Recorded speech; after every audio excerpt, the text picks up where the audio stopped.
Get to Old Navy, one day only. Tomorrow, get dresses for just $8. Plus, snag Old Navy's famous fleece, just $12 for adults, $10 for kids and toddler. Tomorrow at Old Navy and OldNavy.com. Valid 5/25 select styles. Blog Talk Radio. Hello, and welcome to Unlimited Realities. I'm Lisa Zimmer, and I am thrilled to offer you such a very special show today. Many of you may remember when spiritual teacher Debbie Ford passed away 5 years ago. Debbie died from a terminal illness, and while fighting courageously, she wrote a book, of course she did, of prayers that helped her through many of her life challenges. And blessed be, today, on National Women's Day, we get to talk to author Arielle Ford, Debbie's sister, who's promoting this on Debbie's behalf.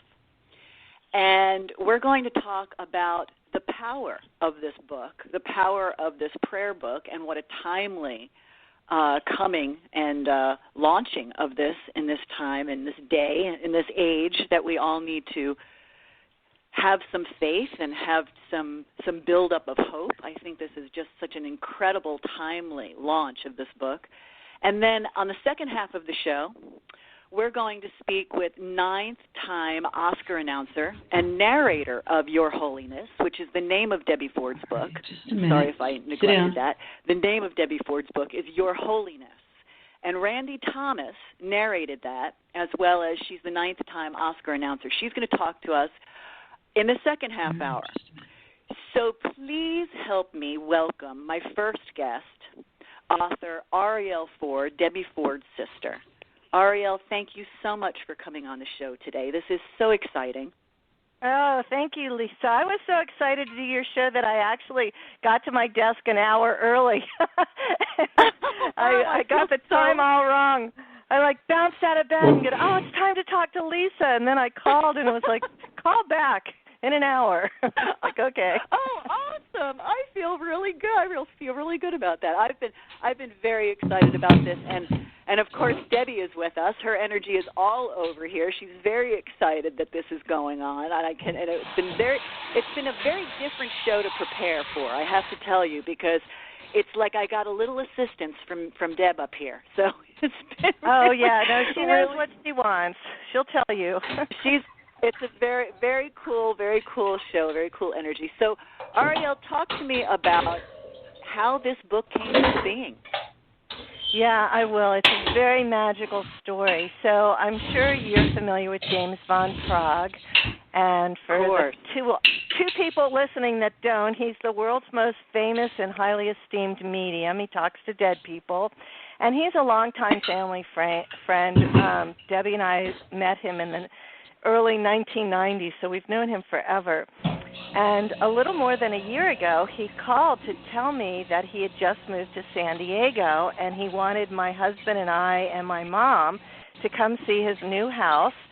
And then while we were with him, he would give us a reading with Debbie, which was phenomenal because you actually can't buy readings with him anymore. You can go see him on stage in front of 3,000 people and hope to get a reading, but you literally can't make an appointment with him, right? So he's a master. He lives 45 minutes away in this beautiful resort-like estate, and we got the whole tour. And then we sat down in his office, and Debbie popped in instantly, and the very first thing she said was, Arielle, you have to write a prayer book with me. And I just said to her, no, I don't think so. I don't want to write my own books, let alone your books, and how would we ever do that? And she was really insistent, and I was really, had my sword in the ground. No, Debbie, I'm not going to do this.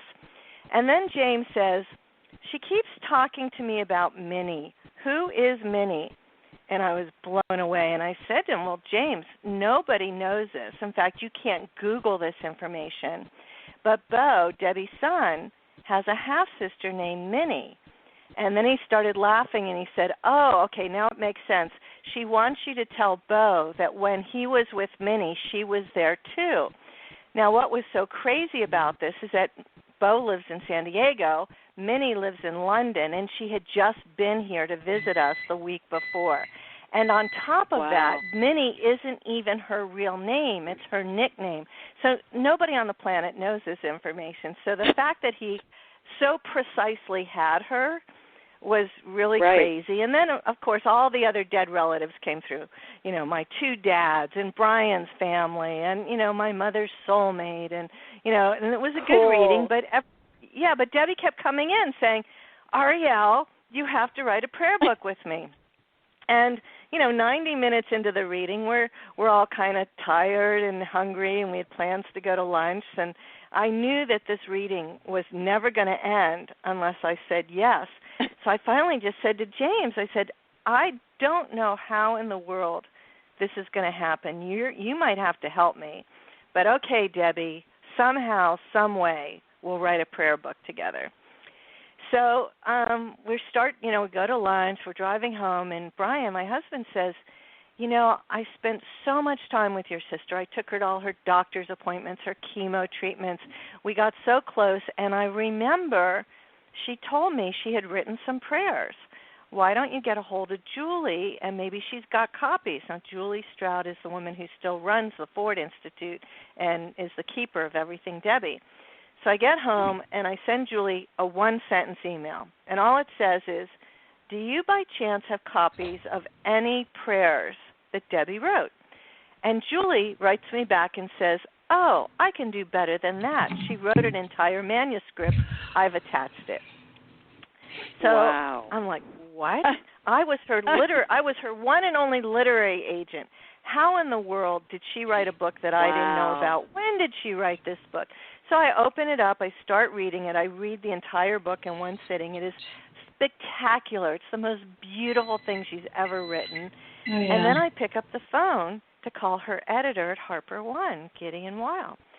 And Gideon is not only her editor, he's my editor, he's James Von Prague's editor, he's Deepak's editor, he's Marianne Williamson's editor, and we've known him forever.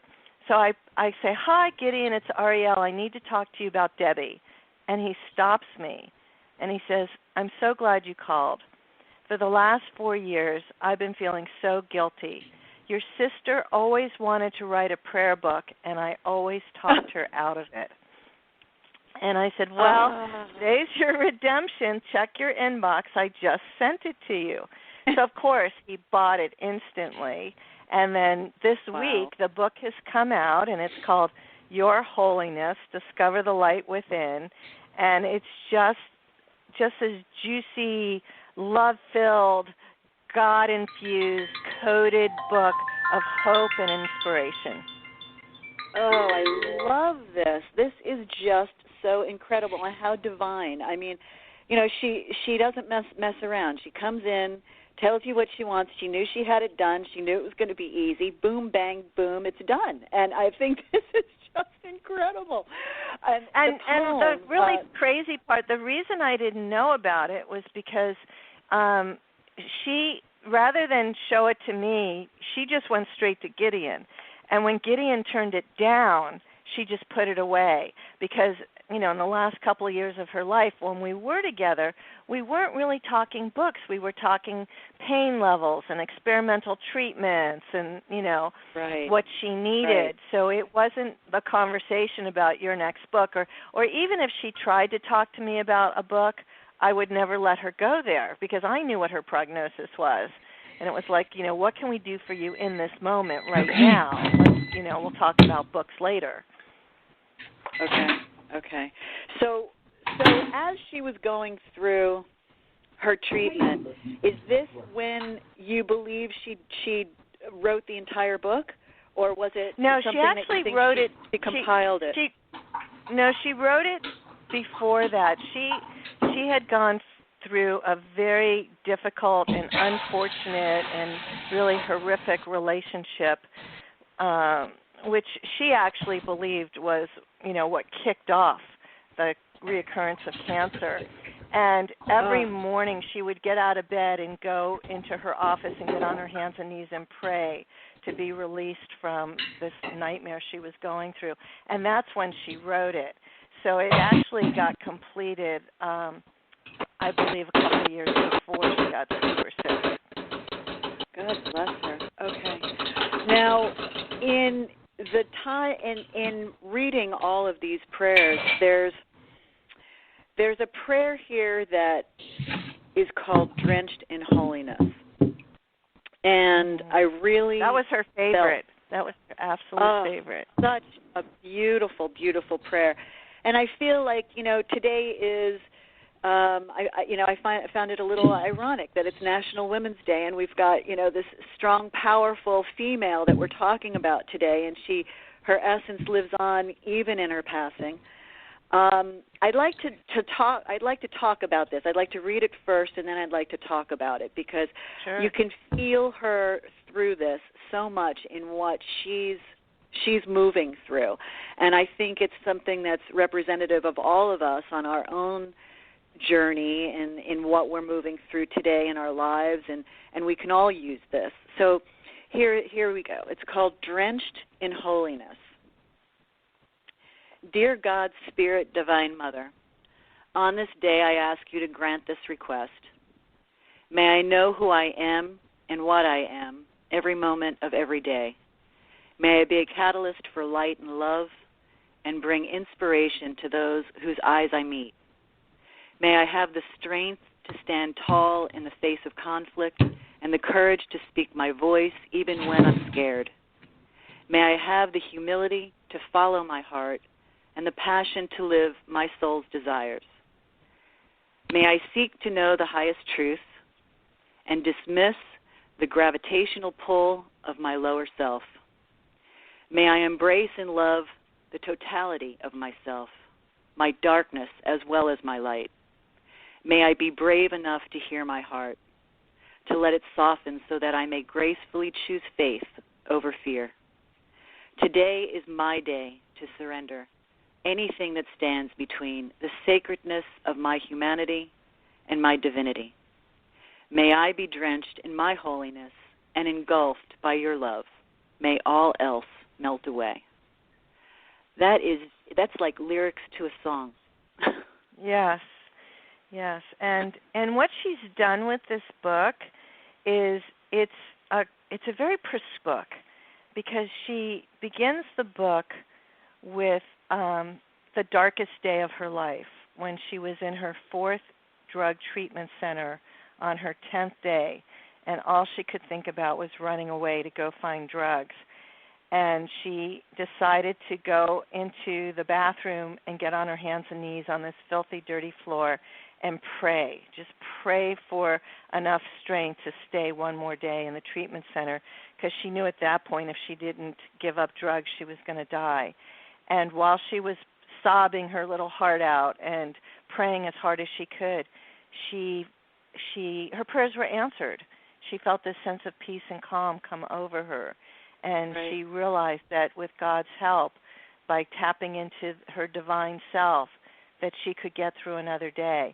So the book is both the narrative of her journey through reconnecting with God and falling in love with God, along with her original prayers and prayers by her favorite poet, Emmett Fox, and some prayers by Marianne Williamson, as well as a how-to version of it, like I can do it, you can do it, and how to use prayer in every area of your life. So whether you're suffering from hard addictions or soft addictions or self-loathing or procrastination or whatever it is that is, tearing at your soul, she has a prayer for it.